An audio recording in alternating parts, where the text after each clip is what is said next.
کریں گے۔ وزیراعظم شہباز شریف نے کہا کہ ایران کو اقوام متحدہ کے چارٹر کے مطابق جوہری طاقت حاصل کرنے کا حق حاصل ہے۔ پاکستان ایران کے موقف کے ساتھ کھڑا ہے، کسی قسم کی دہشت گردی کو برداشت نہیں کیا جا سکتا۔ ہم اپنے بارڈرز پر دہشت گردی کے خلاف بھرپور اقدامات کریں گے۔ غزہ میں بدترین ظلم ہو رہا ہے، بے گناہ لوگوں کا خون بہایا جا رہا ہے، نومولود بچے قتل ہو رہے ہیں۔ ایرانی سپریم لیڈر اور صدر نے غزہ کے مظلوم مسلمانوں کے لیے ہمیشہ آواز اٹھائی۔ پاکستان نے بھی آواز اٹھائی۔ اس معاملے پر پوری دنیا کو یک زبان ہونا چاہیے، ورنہ تاریخ معاف نہیں کرے گی۔ کشمیر میں صورتحال غزہ سے مختلف نہیں، کشمیر کی وادیاں خون سے سرخ ہو چکی ہیں۔ ایران کے شکر گزار ہیں کہ آپ نے کشمیر کی آزادی کے لیے آواز اٹھائی۔ ایران کے خلاف اسرائیل کی جارحیت کا کوئی جواز نہیں تھا۔ ایرانی فوج اور عوام نے اسرائیل کا بہادری اور شجاعت کے ساتھ مقابلہ کیا۔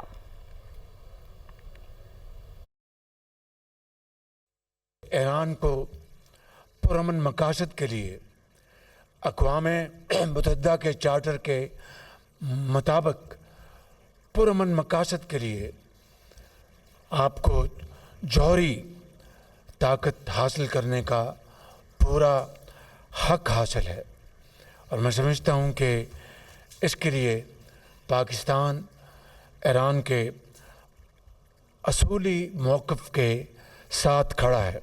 دہشت گردی کے خلاف پاکستان اور ایران کی سوچ اور موقف ایک ہے کہ کسی قسم کی دہشت گردی کو ٹالریٹ یا برداشت نہیں کیا جا سکتا۔ لہٰذا ہمیں اس خطے میں امن کی اور ترقی کی شاہراہیں کو کھولنے کے لیے اپنے اس بارڈر کو جو کئی سو کلومیٹرز پر محیط ہے، باہمی تعاون اور شراکت کے ساتھ دہشت گردی کے خلاف بھرپور ہم اقدام اٹھائیں گے۔ غزہ میں جو بدترین قسم کی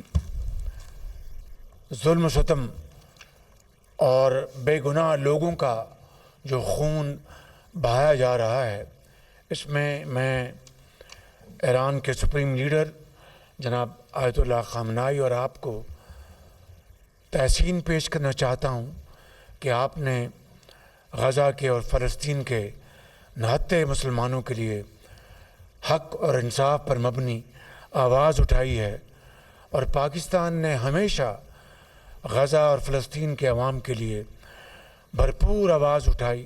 میں سمجھتا ہوں کہ آج پوری اسلامی دنیا کو اور پوری مہذب دنیا کو ایک زبان کے ساتھ غزہ میں ہونے والے ظلم کے خلاف بھرپور آواز اٹھانی چاہیے، وگرنہ تاریخ ہمیں معاف نہیں کرے گی۔ جناب صدر، کشمیر کی وادی میں صورتحال غزہ سے کچھ مختلف نہیں۔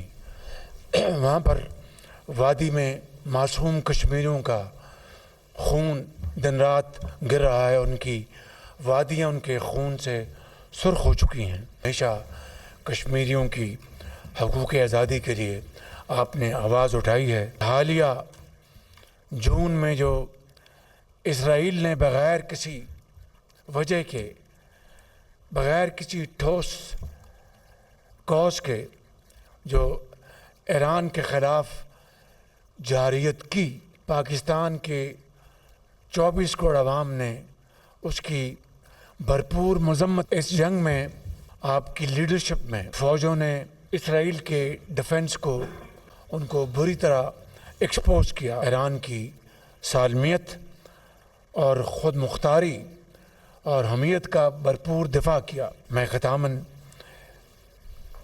سعدی شیرازی کے ان اشعار پر اپنی بات ختم کروں گا۔